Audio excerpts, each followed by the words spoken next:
Alors, bonjour à tous, ça me fait plaisir de vous parler. Je vais tenter de vous expliquer la séquence 57-58 qui est super importante parce que vous allez, grâce à elle, comprendre le passage des fractions au nombre à virgule. Je vous avais déjà parlé de ça en classe, il y en avait certains qui avaient déjà tout pigé. Donc, on va voir ça avec cette séquence. Alors, tout d'abord, vous allez devoir résoudre 3 petits problèmes. Combien y a-t-il de gâteaux dans les 7 paquets de 24 gâteaux? Ensuite, si on partage équitablement 126 images avec 3 enfants, quelle est la part de chacun? Et si on partage équitablement 150 billes entre 7 enfants, quelle est la part de chacun? Alors, on s'entraîne un petit peu ensemble, donc je vais vous présenter le corrigé. Ici, on fait une multiplication. Ici, c'est une division sans reste. Alors que là, eh bien, il y a un reste. On va parler de ce reste en fait, parce que les nombres à virgule, c'est un travail sur le reste.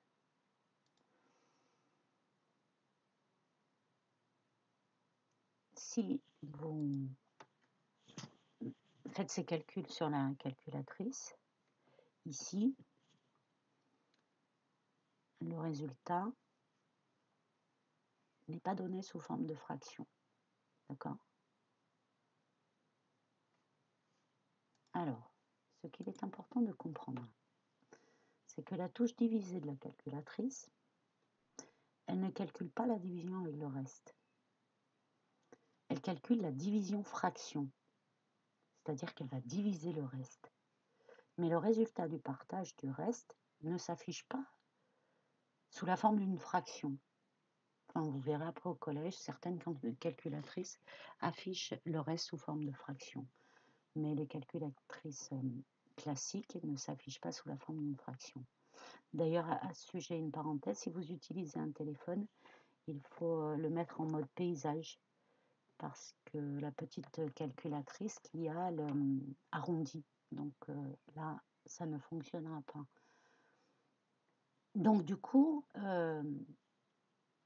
effectivement, on va comprendre ce passage entre la fraction et le nombre à virgule. Pour ça, je vais vous remontrer ce tableau des nombres décimaux. Les nombres décimaux sont des nombres à virgule. De ce côté-là, c'est les nombres sans virgule. On dit que c'est la partie entière. Ici se situe la virgule et là, on rentre dans la partie décimale. Ce sont les nombres décimaux. Le premier nombre qui est après la virgule, c'est un dixième. En gros, on partage le reste. Ici, on a partagé le reste en 10. Imaginez une barre de chocolat ou un bonbon partagé en 10. Ici, on a des centièmes. Parce qu'il restait des dixièmes, on est allé partager encore en centièmes pour pouvoir redistribuer, etc., etc., parce que ça va bien plus loin. Alors, je vais essayer de ne pas trop me disperser. Donc, les activités de cette double page, je vous dis, va vous permettre de comprendre les nombres à virgule, ce que veulent dire les nombres à virgule. On passe au cahier d'activité. On fait le premier exercice du cahier d'activité. Ici, vous devez faire vos calculs comme vous avez l'habitude de le faire, c'est-à-dire une division et vous partagez le reste, une division fraction. Et ici, vous mettez le résultat que vous trouvez sur la calculatrice. Vous répondez à ces questions, je vous donnerai la correction ultérieurement. Ah, il y a mon chien qui traverse la pièce. Alors, on revient au fichier de maths. Et oui, il va falloir la copier celle-ci. Alors, 35,8 veut dire 35 plus 8 dixièmes. On retourne ici. 3 et 5, et virgule 8. Et ce 8, effectivement, c'est des dixièmes.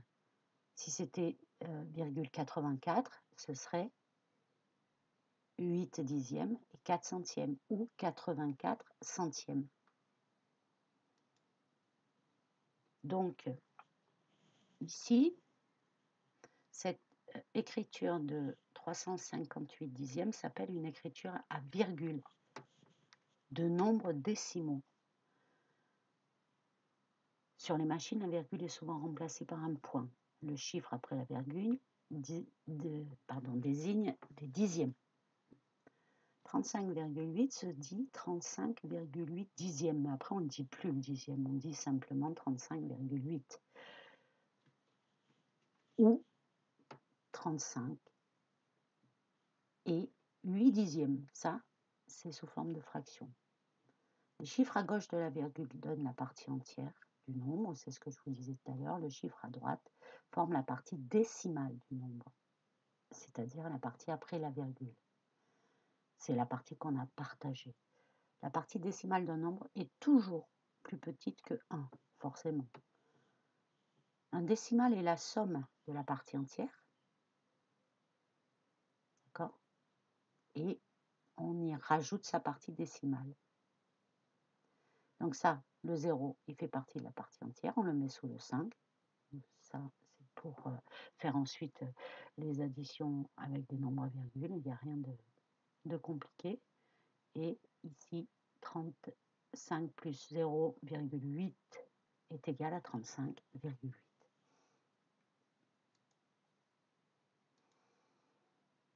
Alors, ici, je vous demande de calculer les divisions-fractions. Vous devez écrire le résultat en utilisant le système de la virgule. Puis ensuite, vérifiez avec votre calculette. Alors, j'avais fait un truc. Ah bah non, je ne l'ai plus. Donc, 83 dixièmes. Si on fait la division, c'est égal à 8 plus 3 dixièmes. Et 3 dixièmes, si on reprend notre tableau, 3 dixièmes, il est là. 3. Donc, 3 dixièmes, c'est 0,3.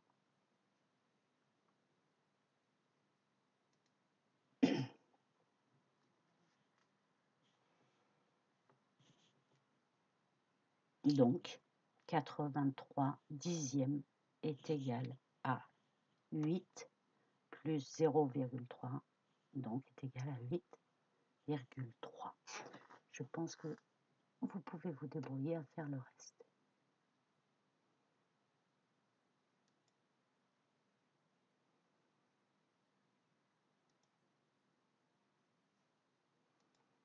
Même exercice sur le cahier d'activité. Division-fraction, affiche de la calculatrice.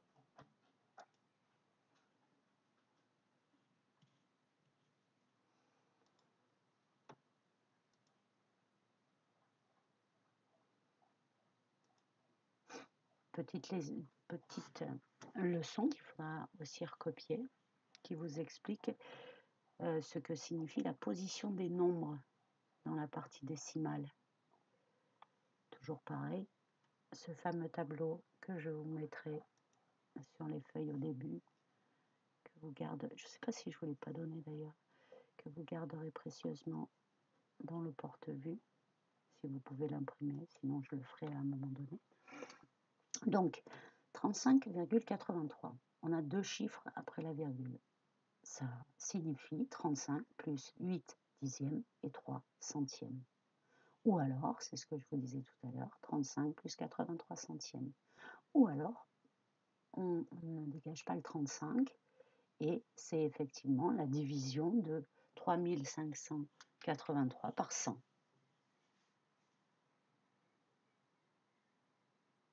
Voilà. Je vous invite à lire la suite.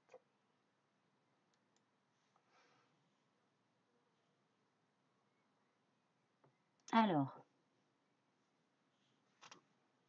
on a déjà fait tout à l'heure.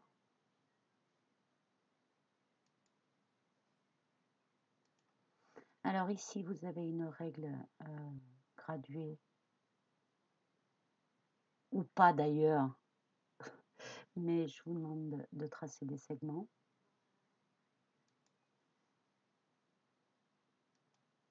Un jeu d'enfant.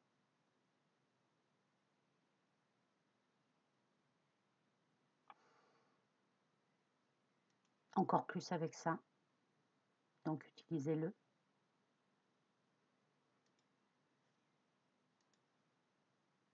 Et pour le reste, je ne pense pas que vous ayez besoin de moi. Bon courage. Et voilà. T'as vu David, je suis presque prête pour la chaîne YouTube. Au revoir, à bientôt.